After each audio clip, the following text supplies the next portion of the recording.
Good morning बच्चों। देखिए हम लोग पढ़ रहे हैं व्यंजन संधि कक्षा 7 में।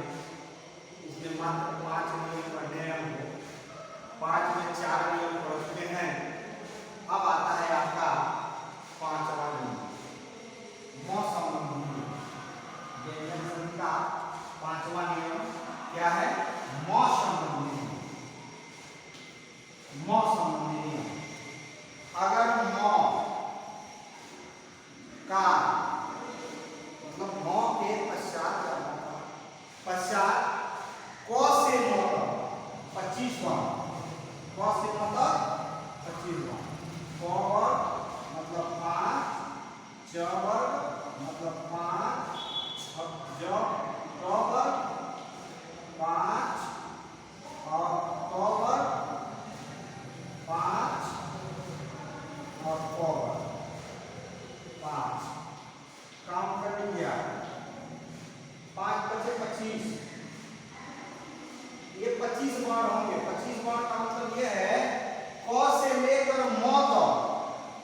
मतलब ये कि आप ध्यान दीजिए क ख ग घ ङ च छ ज झ ञ ट ठ ड ढ ळ त थ द ध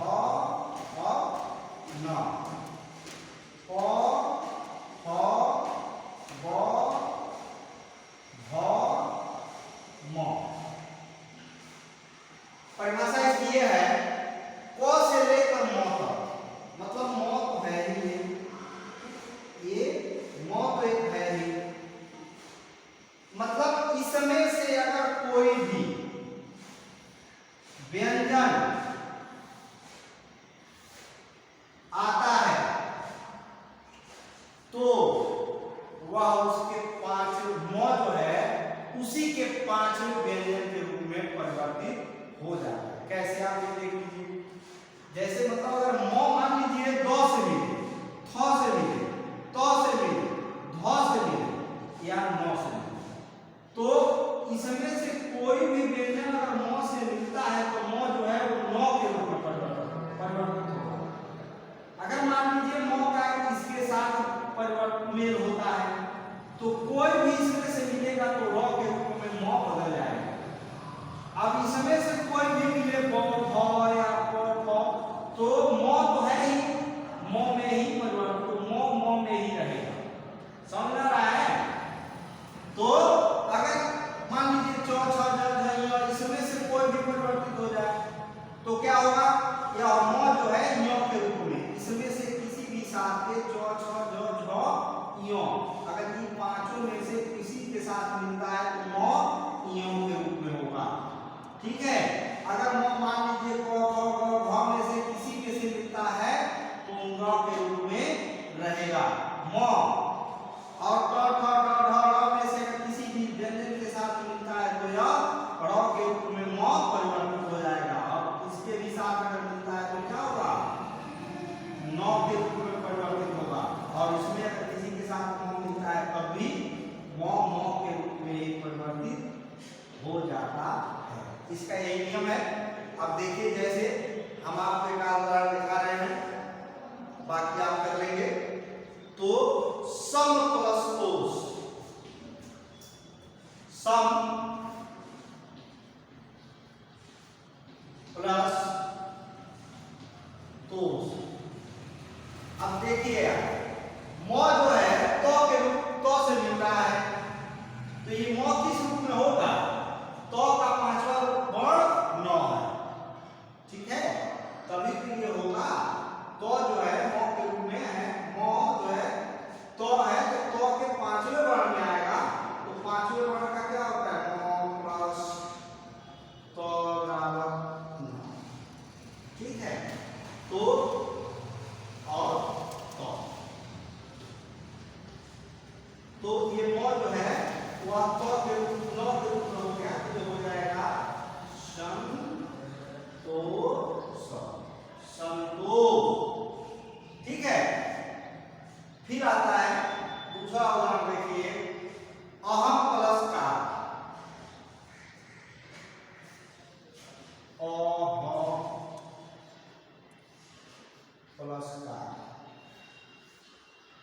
देखिए मो क वाले व्यंजन में है, तो क के व्यंजन में है तो क मो जो है क के साथ मिलेगा, तो आप यहाँ क्या पढ़े हैं, किसी भी वर्ण का पांचवा वर्ण हो जाएगा तो मो मिलेगा, तो इसका पांचवा वर्ण अंग होता है।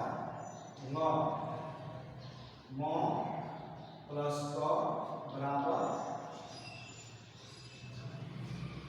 ठीक है। तो हम क्या लिखेंगे, अहंकार और अहंकार, ठीक है, अहंकार।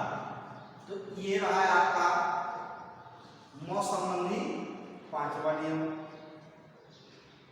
व्यंजन संधि का। अब हम लोगों को पढ़ना है विसर्ग संधि। क्या पढ़ना है, विसर्ग। विसर्ग किसे कहते हैं, विसर्ग संधि की परिभाषा क्या है, कोई बताएगा, आपने लर्न किया, नहीं किया, अगर आपने नहीं किया तो करना चाहिए, ठीक है।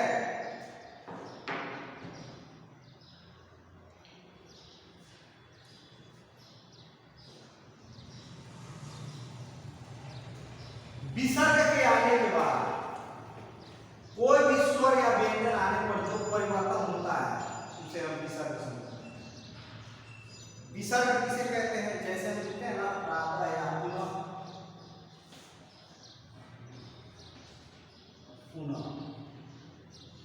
यह जो है इसी को हम विसर्ग कहते हैं, ठीक है। तो विसर्ग संधि क्या है, विसर्ग के बाद कोई भी स्वर या व्यंजन, अब व्यंजन में सिर्फ व्यंजन आ रहा था, स्वर में सिर्फ स्वर आ रहा था, लेकिन विसर्ग संधि में स्वर और व्यंजन कोई भी आ सकता है। आने के बाद जो भी परिवर्तन विकार उत्पन्न होता है उसे हम क्या कहते हैं, उसे हम विसर्ग संधि कहते हैं। पुनः धन जन,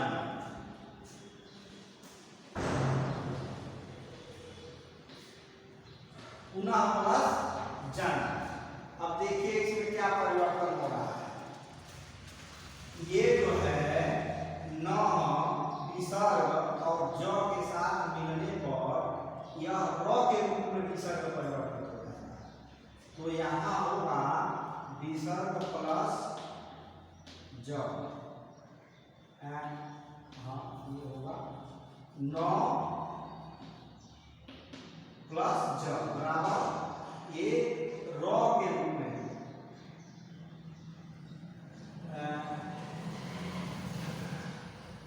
ऐसे या फिर ऐसे, ठीक। तो यह अब क्या लिखेंगे, पुनर्जन्म,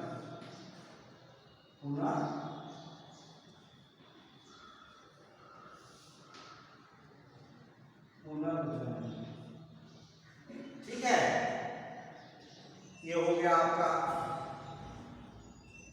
विसर्ग जो है र के रूप में, तो र यहाँ लिखेंगे या फिर ज के ऊपर लगा देंगे, पुनर्जन्म। अब इसके कुछ नियम है आपको पढ़ने हैं, मात्र 6 नियम है,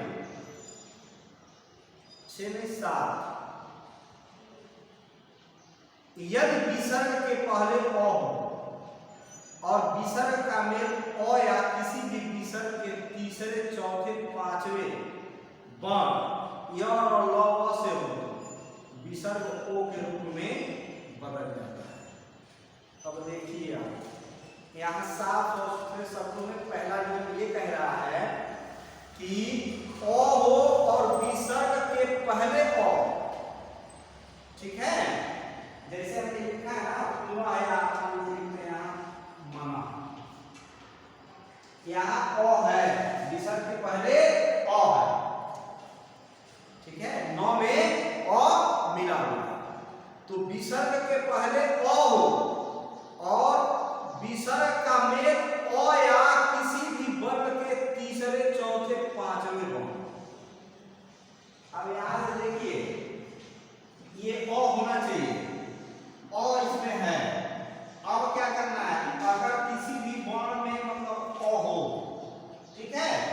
मिलेगा तो ये और तीसरा चौथा पांचवा वर्ण।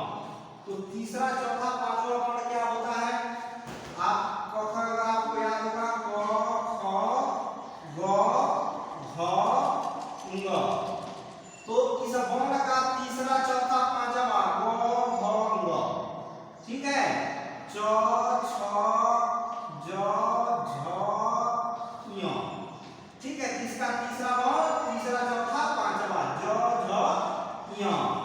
ट ठ ड ढ ळ, इसका तीसरा वर्ण तीसरा ये चौथा ढ पांचवा वर्ण तीसरा ड ढ ळ।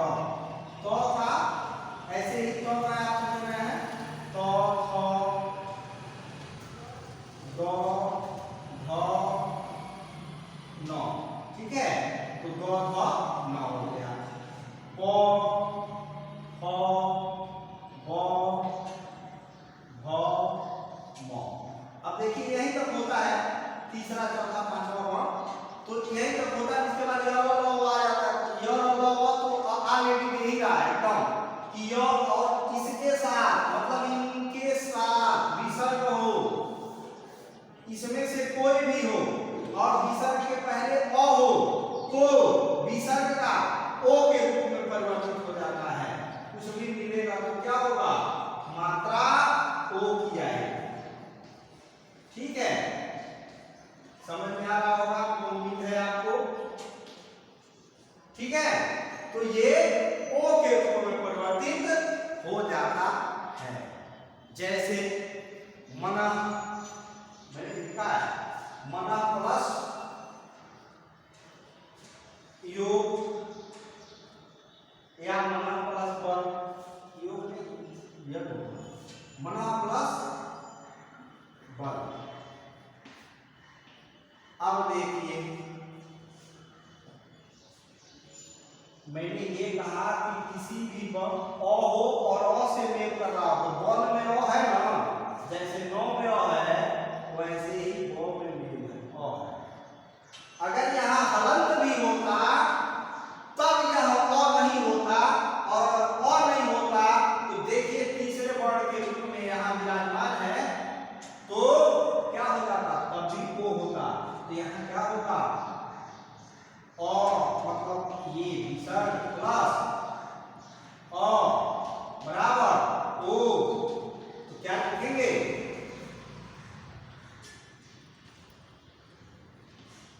मनोबल, ठीक है। ये आपका हो गया मनोबल। अब क्या है? एक और उदाहरण दिखाइए, देखिए यशः प्लस दा, ध्यान दीजिए यशः प्लस दा। अब क्या हुआ? यहाँ अ के अ यहाँ पहले से विराजमान है और यहाँ भी अ है तो क्या होगा? अ प्लस अ बराबर ओ। तो ये क्या होगा? यशोदा, क्या होगा? यशोदा, ठीक है। ये हो गया एक नियम। दूसरा देखिए विसर्ग का र के रूप में परिवर्तन कैसे होता है? र के रूप में यदि विसर्ग में पहले अ आ से कोई अलग, मतलब कैसे देखिए, यदि विसर्ग से पहले अ आ से अलग कोई स्वर हो और विसर्ग का मेल किसी स्वर किसी वर्ग के तीसरे चौथे पांचवे या य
पांचव।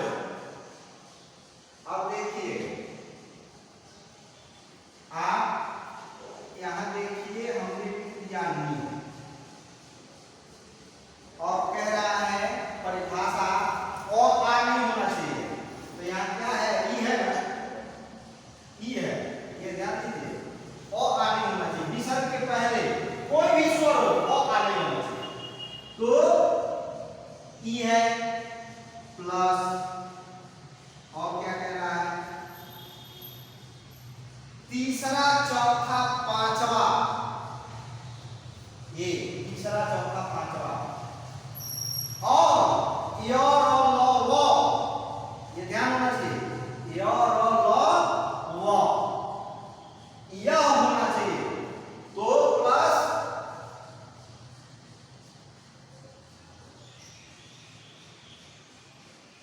अन्य, निह प्लस अन्य, कोई भिन्न स्वर हो विसर्ग के पहले या बाद में, और फिर कह रहा है कि विसर्ग का मेल किसी स्वर किसी वर्ग के तीसरे, तो ये अंग जो है ये भी तो स्वर में आता है, तो यह भी स्वर है, तो ये क्या होगा, विसर्ग का र के रूप में परिवर्तित हो जाता है। तो क्या होगा, निरंजन, निरंजन। ठीक है, कोई भी स्वर हो विसर्ग के पहले और आ यहाँ नहीं होना चाहिए, यहाँ कोई भी स्वर हो और बाद में भी कोई स्वर हो तब भी विसर्ग का र होगा। अगर यहाँ स्वर नहीं है, इसमें से ग ग ग ज झ ञ झ ढ ढ ग ग न ग घ म और य र ल व, इसमें से कोई भी हो तो विसर्ग का र के रूप में परिवर्तित हो जाता है। जैसे निहधन दुअधन जन, देखिए आप,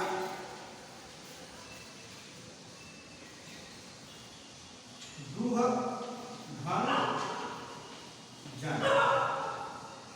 अब यहां देखिए, यारू है, यहां मात्रा नहीं होता ना, तब तो गलत हो जाता, तब गलत नहीं होता, तब पहले जो हम पढ़े थे वो ऐसा हो जाता।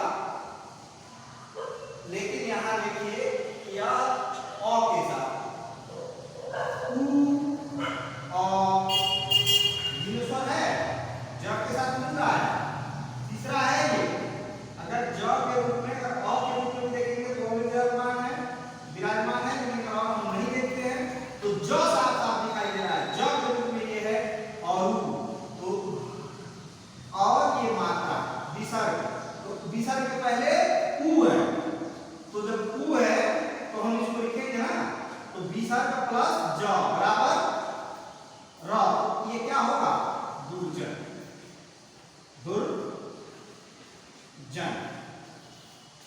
ठीक है, ये विसर्ग का, अब ध्यान दीजिए कि विसर्ग के पहले ओ आने होना चाहिए, यहाँ उ है और प्लस ये को तीसरा व्यंजन, किसी भी वर्ण का तीसरा, क ख क च ट त प का तीसरा व्यंजन, मतलब कोई भी, ये देखिए यहाँ से देखते हैं, मतलब क वर्ग का ग घ ङ, च वर्ग का ज झ ञ, ट वर्ग का ड ढ ढ़, प वर्ग का प फ द ध म, त वर्ग का द ध म, प वर्ग का ब भ म, मतलब इसमें से कोई भी हो तो जो विसर्ग होगा वो र के रूप में परिवर्तित हो जाएगा।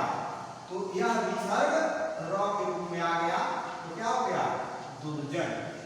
ठीक है, तो ये आपको आज हम लोग दो नियम विसर्ग संधि का पढ़े और बच गया है 4 नियम, तो फिर 4 नहीं 5, इसको अगले दिन पढ़ेंगे। कोई दिक्कत हो तो आप संपर्क करें, मतलब पूछ सकते हैं। ठीक है, धन्यवाद।